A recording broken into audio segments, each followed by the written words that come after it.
Salut.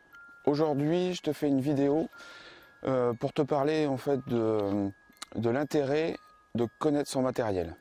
Alors, je ne te parle pas de connaître à fond ton matériel, mais quand tu débutes en photo, il faut absolument que tu connaisses certaines parties de ton appareil pour pouvoir les régler.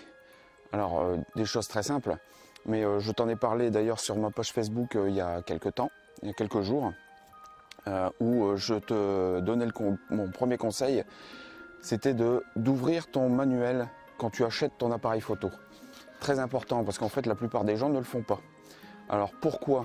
Tout simplement parce que ça va te permettre donc de savoir régler ton appareil photo. Ça va te faire gagner du temps parce que tu sauras où sont placés les boutons et où sont placés les réglages de ton appareil photo. Et tu vas prendre des habitudes. Et les habitudes, c'est ce qui va te permettre de gagner le temps pour toi faire tes photos. Alors, quels sont les boutons et les molettes que tu dois connaître pour régler ton appareil? Il faut que ça devienne une habitude. Alors, tu as les trois paramètres, c'est la vitesse, l'ouverture et les ISO. C'est ces trois paramètres-là qui vont te permettre de bien exposer ta photo. Donc, il faut absolument que tu saches où les régler. Quelle molette et quel bouton va intervenir sur ta vitesse, ton ouverture et tes ISO. Tu as ton collimateur. Le collimateur, c'est le petit rond ou le petit carré que tu as au milieu de ton viseur, et ce qui va te permettre de faire ta mise au point. Alors ça, il faut que tu regardes dans ton manuel parce que sur chaque appareil, c'est un petit peu différent. C'est souvent dans les menus où tu as un bouton exprès qui te permet soit de prendre tous les collimateurs, soit d'en prendre qu'un seul. Donc moi je te conseille c'est d'en prendre qu'un seul bien sûr, parce que sinon ton appareil va faire une mise au point générale et tu n'auras pas forcément la netteté là où tu le désires. Ensuite tu as la profondeur de champ. Alors ça sera pour quand tu auras un petit peu d'expérience, mais la profondeur de champ, en fait tu as un petit bouton sur le côté de ton boîtier, alors c'est à droite ou à gauche, juste en dessous de l'insertion de l'objectif, et qui te permet quand tu appuies dessus de savoir tout ce que tu vas avoir de net sur ta photo ou ce qui va être flou. Donc ça c'est très important aussi. Ton bouton d'exposition, parce que quand tu vas quitter ton mode tout automatique, bien évidemment tu vas être obligé de régler ton exposition. Et ton exposition, en fait tu as un petit bouton qui est dénominé par un plus et un petit moins.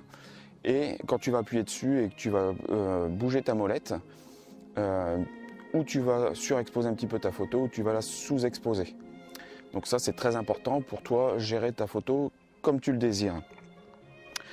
Ensuite, ton mode d'exposition. Parce que je te rappelle que sur un boîtier, en fait, tu as trois modes en général.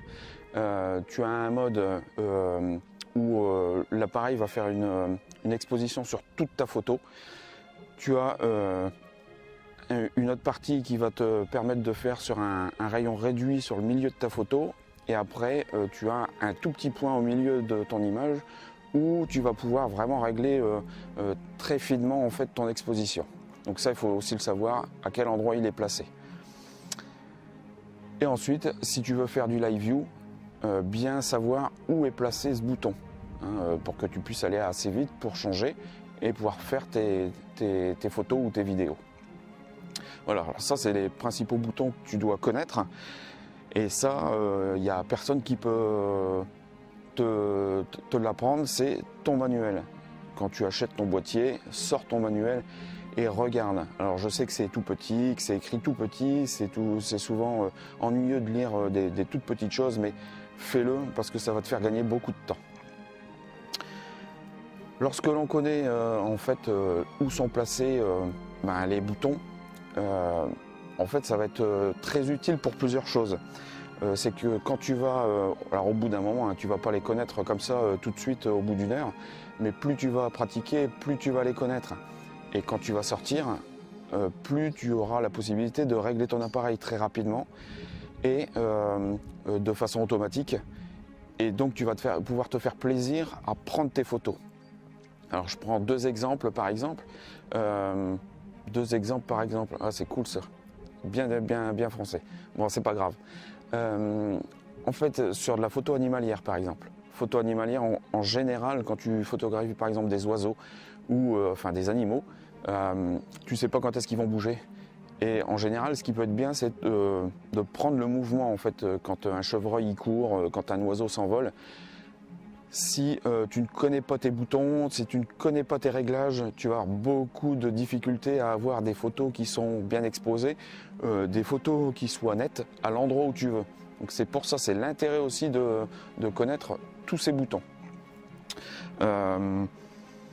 Donc tout ça, ça va devenir automatique au bout d'un moment. Mais il va falloir que tu sortes, hein. Il y a vraiment que ça, c'est la répétition qui va faire que plus tu vas sortir, faire des photos et savoir où sont tes petits boutons, et plus ça va devenir automatique.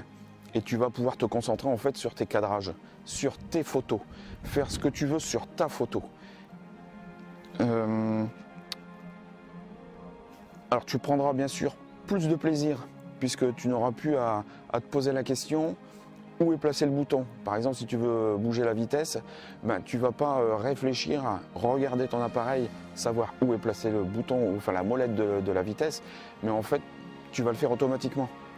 Pour chaque scène que tu vas photographier, tu vas savoir exactement ce que tu veux, et tout est indiqué dans le viseur de toute façon.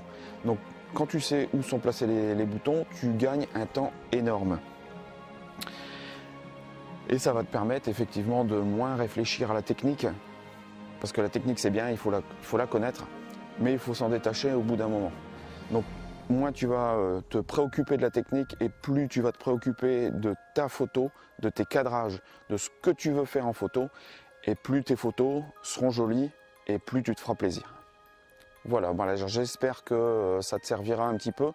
Et puis, si tu veux aller plus loin, n'hésite pas, laisse-moi un commentaire et va sur ma page Facebook, et n'hésite pas à me demander des infos sur ma formation pour les débutants, pour savoir régler ton exposition, donc ta vitesse, ton ouverture et tes ISO. Salut!